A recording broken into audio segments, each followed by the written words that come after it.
Good evening, everybody. My name's Tarali, and this is the Midnight Run. Welcome back to the World of Warcraft Legion beta, and tonight we're going to take a look at the Protection Warrior, or the Tank Warrior, however you want to look at it. And as always, we are starting with the specialization window, where it says Protection, which is a tank, primary status Strength, a stalwart protector who uses a shield to safeguard himself and his allies. Now this is my level 100 beta warrior, Baracus, and he's going to be demonstrating some of the abilities today, as well as helping me go through the list of abilities that there are. Now there's a lot of recognizable abilities here on the specialization page. Of course, Devastate, Shield Slam, Shield Block, Revenge, Thunderclap, the new one of course being Ignore Pain. Now, one thing I want to point out is that warriors no longer have the ability that is called Charge, at least not the tank warriors.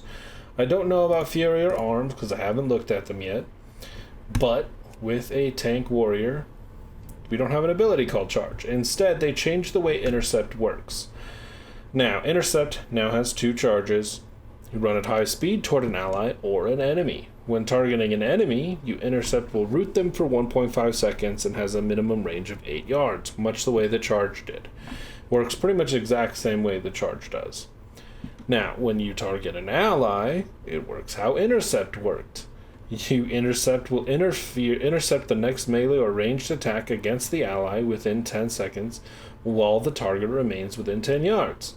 So, it's going to be good. You can go in, you can come back out to protect the healer. Very good. Also, ability pruning in a good way, no more Charge, but we have Intercept, we make it do two things instead of one. Much preferable to just, let's take away Charge and just have Intercept, but it'll just work like Charge, or vice versa. So I like that. Now, of course, we have the mainstays, which is Shield Slam. Slams the target, generates 15 rage, you deal damage. It requires a shield. It has an 8-second cooldown. You want to do that as often as possible to generate your rage. No big deal.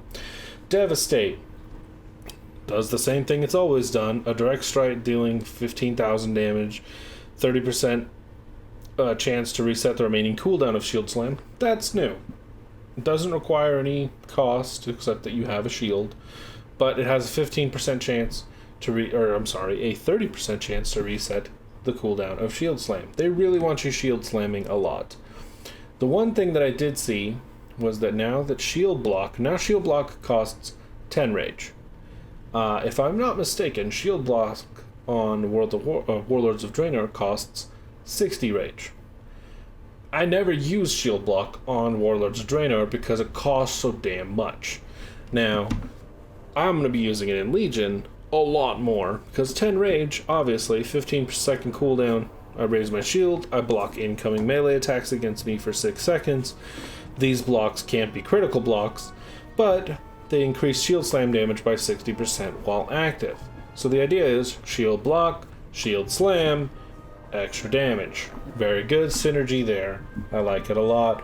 I much prefer that to the way that Shield Block works now, where it does do damage mitigation, but it's such a high cost that I rarely ever use it. Okay, now we also have Thunderclap, which is, of course, your blast all enemies. It's your AoE threat generation, reduces their movement speed. You want to use that as often as possible. Now my bars are messed up because I use a modified UI on Warlords of Draenor that allows me to have 3 bars that I use, the function keys to help me do my abilities that I need to do. So it's way over here, and that's too far for me. I can hardly reach the U on a consistent basis to be accurate without looking, so don't like that too much. Now, let's move on to the new ability, Ignore Pain, an ability that spends rage to absorb damage. Now, it costs 40 rage, so it's kind of taking the place of what Shield Block used to be. Melee range, 1 second cooldown, so you can kind of use it as long as you have rage. You fight through the pain, ignoring 90% of the next 98,719 damage you take from any sources. So it's a 90% damage reduction for as long, when you use the 40 rage. So it's really good. Of course, it's only up to about 100,000. And to give you an idea, I currently have, at level 100, 482,000. So if it's going to say roughly about 25% of my life, that's going to be good if it scales up with the way my health scales up. So that could be really, really good. Now, what other abilities do we got down here? Let's look at, so we got the Shield Wall, which it's got a 4-minute cooldown now, so it kind of, it took the place of Shield Barrier, I think, is the one that it has the long cooldown on Warlords currently. Battle Cry, you let loose a Battle Cry, granting 100% increased crit strike chance, so it's going to do extra damage. Demoralizing Shout is the same. Berserker Rage, you go Berserk, removing any movement impairing effects. Or, you get immunity to fear, sap, and incapacitate effects for 6 seconds. So that's the same. Last Stand is the same. You get a bunch of health at the end, 5-minute cooldown. We also have Shockwave, which is the same. Does, to mix a cone, but I think Shockwave is a talent like it is in Warlord of Draenor. There's, of course, Heroic Leap. Impending Victory is another talent, and Focused Rage is a focus my rage on the next shield slam, increasing its damage by 50%, stacking it to 3 times.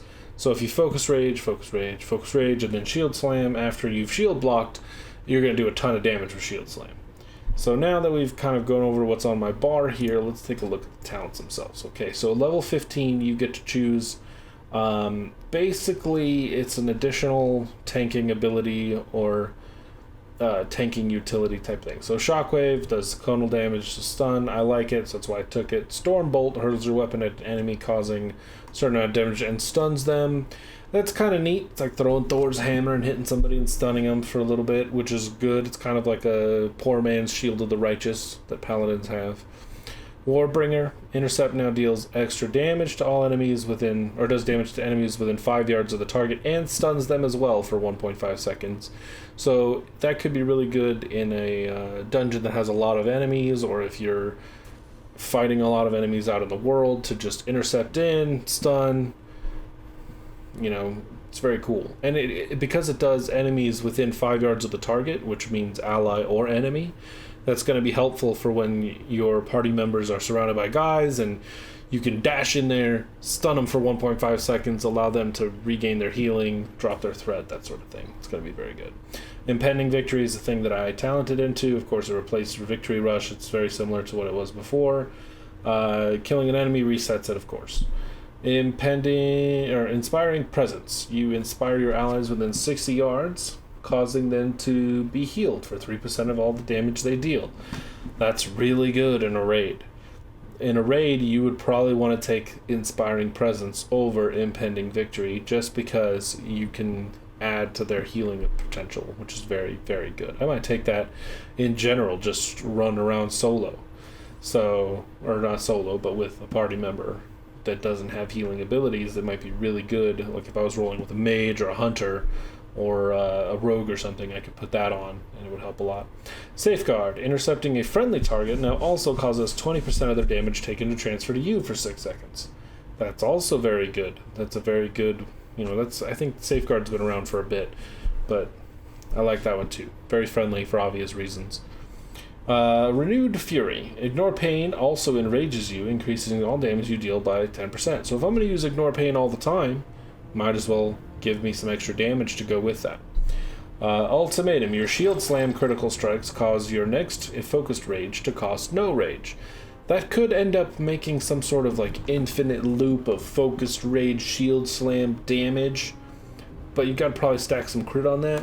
Still very viable as well. I can see people taking this just as much as Renewed Fury. The third one is a little different. It's Avatar. Instant, 1.5 minute cooldown, transforms you into a Colossus for 20 seconds, causing you to deal 20% increased damage, removing all roots and snares. This, I believe, used to be much higher on the tree.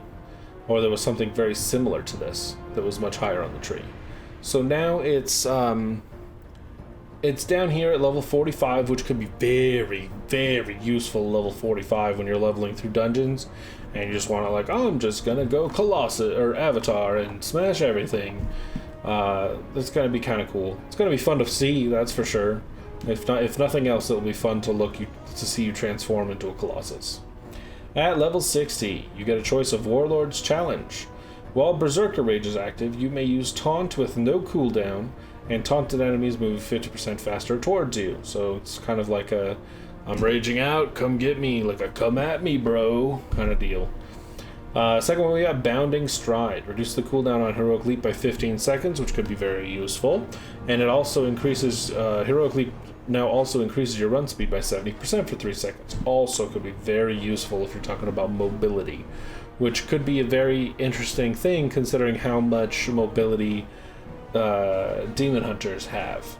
So in order to match that, you reduce the cooldown of Heroic Leap, make you run faster. That could be a good equalizer to some degree.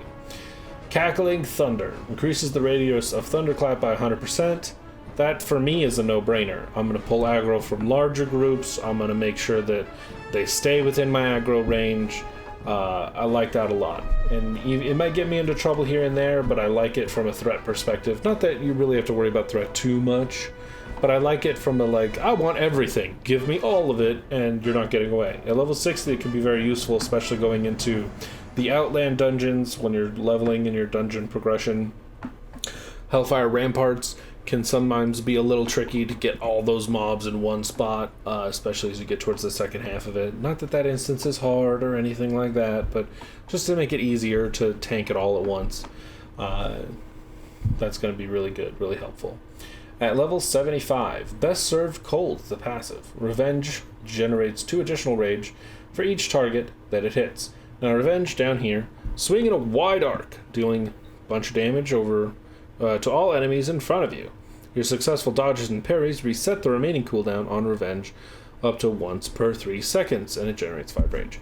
This Revenge used to be a very odd ability. It used to cost 2 rage, and you could only use it after a parry or a melee, and never, or a parry or a dodge, and never at any point at elsewise.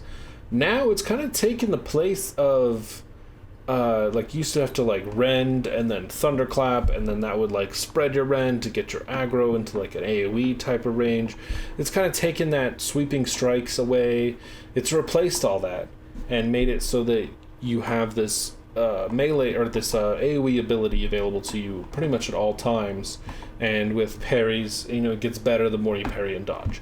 So it really kind of reinforces the tanking fundamentals of put all the enemies in front of you, put your allies behind you, and then, you know, that way, or at least face the enemies away from your allies, whether your back's to a wall or whatever. It reinforces that tactic with the wide arc sweeping in front of you, whereas like a paladin's righteously, you know, Hammer of the Righteous just will deal damage to everybody that's like close by, or sometimes not even close by. So it's a little bit more of a, I mean, let's be honest, Paladin tanking is easier than Warrior tanking. Has been for a while. I don't think it's ever really been the other way around, especially when AoE is concerned. They're just easier to tank with. But that's not to say that they're necessarily better. They're just, the entry is a lot easier than, say, a Warrior or a Druid or a Monk, for instance. The entry level of a Paladin is much lower than the entry level of a Warrior. You really have to work at a Warrior to get the right kind of balance to survivability and damage and that sort of thing. So it's very interesting to me to see the different tanking styles and the comparison of that. So after, I know, I digress, I got off on a big old tangent. After Revenge, we have Never Surrender, which Ignore Pain will ignore up to 100% more damage based on your missing health. Now, I thought I would take this one. I was thinking about it because Ignore Pain is something I plan on using like all the time, so it's going to, you know, ignore even 100% more damage based on my missing health. So that's kind of really good. I like that a lot. Then I saw Indomitable increases your maximum health by 25% and the maximum effect of Ignore Pain by 25%. So this kind of gives me a little bit of Never Surrender, but with the added bonus of that my maximum health is increased by an additional 25%, which the more health you have, the better off you are. I mean, it just kind of makes sense that way. If you can't get more health, get more mitigation. That's basically it, and this gives you both. So I really like that, and that's why I took Indomitable. But I definitely can see people taking Never Surrender more, and maybe people will take Best Served Cold, just because it generates a little additional rage for each target that it hits. That could be very useful on like a lot of AoE fights. So, I think that'd be the third choice. For me, it's Indomitable first, then Never Surrender, then Best Served Cold. And at level 90, we have a choice of, 3 more, of course, which seem to be a little, like a wide range of stuff. Like, this one is Vengeance. It's a passive. Ignore Pain reduces the rage cost of your next Focused Rage by 50%, and Focused Rage reduces the rage cost of your next Ignore Pain by 50%. So basically, as long as you do one before the other, and you cycle back and forth, you're going to get 50% reduced cost on both, which will be really helpful. Because for instance, if I Focused Raged, which I'm going to do anyway, because it's like, oh, you focus your rage on the next Shield Slam. Cool, I'm going to up my Shield Slam damage, right? And then Ignore Pain pops up. It's like, alright, so I did that, I Shield Slammed to get some extra rage, I Ignore Pain at 50% reduced cost, and then I went right back and Focused Raged again to get that stack up to 2, before I Shield Slam again, before I Ignore Pain again. Well, Ignore Pain, before I Ignore Pain again, it's going to be a nice rotation, like a literal rotation of, of basically Focused Rage, Shield Slam, Ignore Pain, with other things thrown in there. I really like the way that synergizes well together. In the middle, we have Into the Fray. You gain 3% haste for each enemy within 10 yards up to 5 enemies. So it's going to be another... I'm going to get a bunch of haste. I'm going to attack a lot faster. I'm going to do more damage when there's more people around me. But I don't know how many people are going to be around me necessarily. And usually when I'm out soloing or duoing, it's usually not that much. We usually take it pretty slow until we get up to high gear levels, and then we'll just start AoE pulling and hoping we don't die. So, it's definitely going to be useful if there's a lot of fights or dungeons that have AoE mobs, and I can see it being more useful in a raid sort of situation. But I am liking that I am seeing some good options here. I'm seeing a AoE option. I'm seeing a damage mitigation heavy option. I'm seeing a hybrid sort of option where I have more health and a little bit more mitigation, but I'm still doing good damage.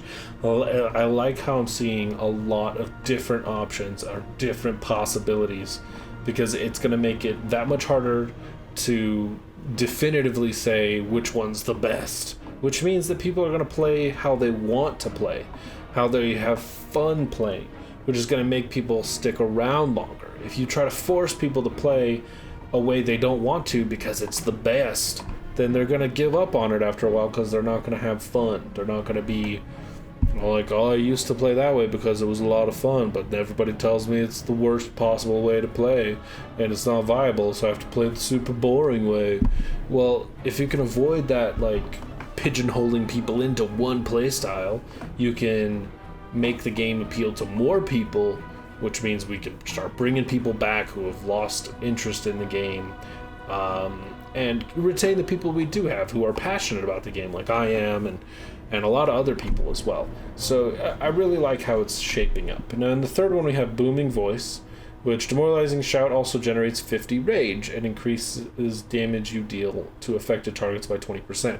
So this is a really good ability in the sense that I need rage now, I will Demoralizing Shout, and then I will damage everyone who's around me who just got affected by Demoralizing Shout for extra damage because they're demoralized. Makes perfect sense. It really plays into the shout mechanics, which, that's another path you can take, is trying to focus in on getting better shouts and better challenges and that sort of thing to really, focus your energy on debuffing the enemies enough to where they just fall like paper dolls. So I really like that too. I don't know how much rage I'm going to need, or whether I'm going to need 50 rage, or whether I'm going to really want to use Demoralizing Shout at 1.5 minutes of a cooldown. It seems like a very defensive thing, So it could be very good in a bad situation, like in a boss fight when I absolutely have to have 50 rage to cast Ignore Pain, or I could die. That could be very, very useful in that such thing. So I could see the usefulness there. So in this tier, I chose Vengeance. I would probably take Booming Voice second and Into the Fray third, unless there's a heavy AoE fight, in which case I'm taking Into the Fray first and Booming Voice second and Vengeance third. So that's pretty much the 90 tier, which I like how I just completely flipped those on their head. In one scenario I'm taking this one for sure, and in another scenario I'm taking Booming Voice for sure. So I like that there's that option. And at level 100, the last talent row, we have Anger Management, which every 10 rage you spend reduces the remaining cooldown on Battle Cry, Last Stand, and Shield Wall by 1 second. Kind of good, because you're going to be doing a lot of rage usage in longer fights, but in short fights it's going to be pretty useless. The benefit is to reduce those cooldowns as quickly as possible. So in a long fight, when I'm burning through rage a lot, that's going to happen very easily. But if I'm just going mob to mob out in the world, I'm really not using or generating a ton of rage one way or the other. So it's not really going to be that useful to me. So I tried to make a build that was a little bit useful for the way I play. And right now, I'm still stuck on leveling and stuff like that. And maybe some high-level objectives in Warlords of Draenor or that sort of thing, but I'm not really doing any raiding or mythic dungeons or anything like that, so I chose it based on that. So I didn't pick Anger Management. Heavy Repercussions. Shield Slam extends the duration of Shield Block by 1.5 seconds, and Shield Block increases the damage of Shield Slam by an additional 30%. So this is another one of these warriors cycles that you get yourself into, is that now when I shield block, my shield slam does more damage. And when I shield slam, which I will do after I shield block because of the extra damage, shield block is going to be increased by 1.5 seconds. It doesn't say there's a limit on how many times you can make shield block get increased duration. So if I can shield slam a couple times, hopefully, then that would be great. So I chose that one because of the synergistic nature between the other abilities I have. Now the third one over here is Ravager, which I didn't take. And this throws a whirling weapon at the target location that inflicts damage to all enemies within 8 yards. Also increases your parry chance by 30% for 12 seconds. The also increases your parry chance by 30% for 12 seconds could make this worth it. But it's another button that I have to hit. And it's a ranged weapon, which makes it seem... It's a ranged thing that does AoE damage. Really makes me feel like similar paladin ability. So I kind of avoided it. I didn't need another button. As you can see, my bars are pretty stacked with what I'm going to be using pretty much all the time. Because, I'm going to be using Devastate. I have to have Taunt up here. I have to have Intercept up here. Revenge is my AoE. I'm gonna need Ignore Pain whenever possible. I'm gonna need Shield Slam all the time. So these 8 abilities right here I have to have them all the time. But then I'm also gonna need Thunderclap for AoE pulling, and I'm also gonna need Focused Rage for when I want to increase my Shield Slam damage. So that's 10 abilities already. That doesn't even include that does not even include Battle Cry or Last Stand, which very rarely would get used, or Spell Reflection, or Demoralizing Shout, or Berserker Rage. There's tons of abilities that you have to choose from. And adding another one just seems like a bad idea for me. Now, if you don't mind having extra buttons, then sure, take Ravager. It seems fairly good. You get to throw a thing, you increase your parry chance, got a minute cooldown, you're going to be using it all the time. Seems very good. So basically that is the talents from 1 to 100 on the Protection Warrior. And we look in the spellbook real quick to see if there's anything else in here that could be useful or we did not cover. Of course, Pummel makes a return. Pummel it prevents spell casting. Heroic Throw is still there, same as always. looking through here, I don't see anything else that I missed out on. You do have some passives. Deep Wounds, your Devastate and Revenge also cause bleed damage over 15 seconds. Very useful. Your Mastery is still Critical Block, increases your chance to block by 17%, and your chance to critically block by 53%. Also increases your attack power by 35%. So Mastery is the way to go, obviously. Strength is the primary, Mastery being the secondary that you need the most of, because you're going to block more, you're going to do more damage to be a just damage machine. Alright, now we are going to mount up and we're going to fly down like we always do to the target dummies to show off a little damage and a little bit of rotational things. Now, of course, we're always going to start with Intercept at this point, and then we will mess up my rotation completely. But yeah, basically it's like Devastate, Shield Slam.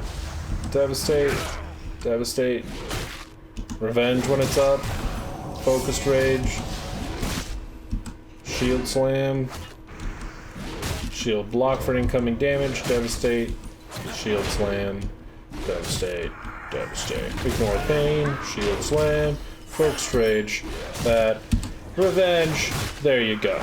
That's pretty much everything that you need to do. Throw in a Thunderclap, and a Shockwave here and there.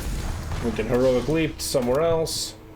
Look pretty cool doing it, so on and so forth. So, that's it for this video. This has been the spotlight video for tanking warriors, otherwise known as protection warriors, for the beta of World of Warcraft Legion. I, of course, have been your host, Tarali, and until next time, I will catch you on the next Midnight Run.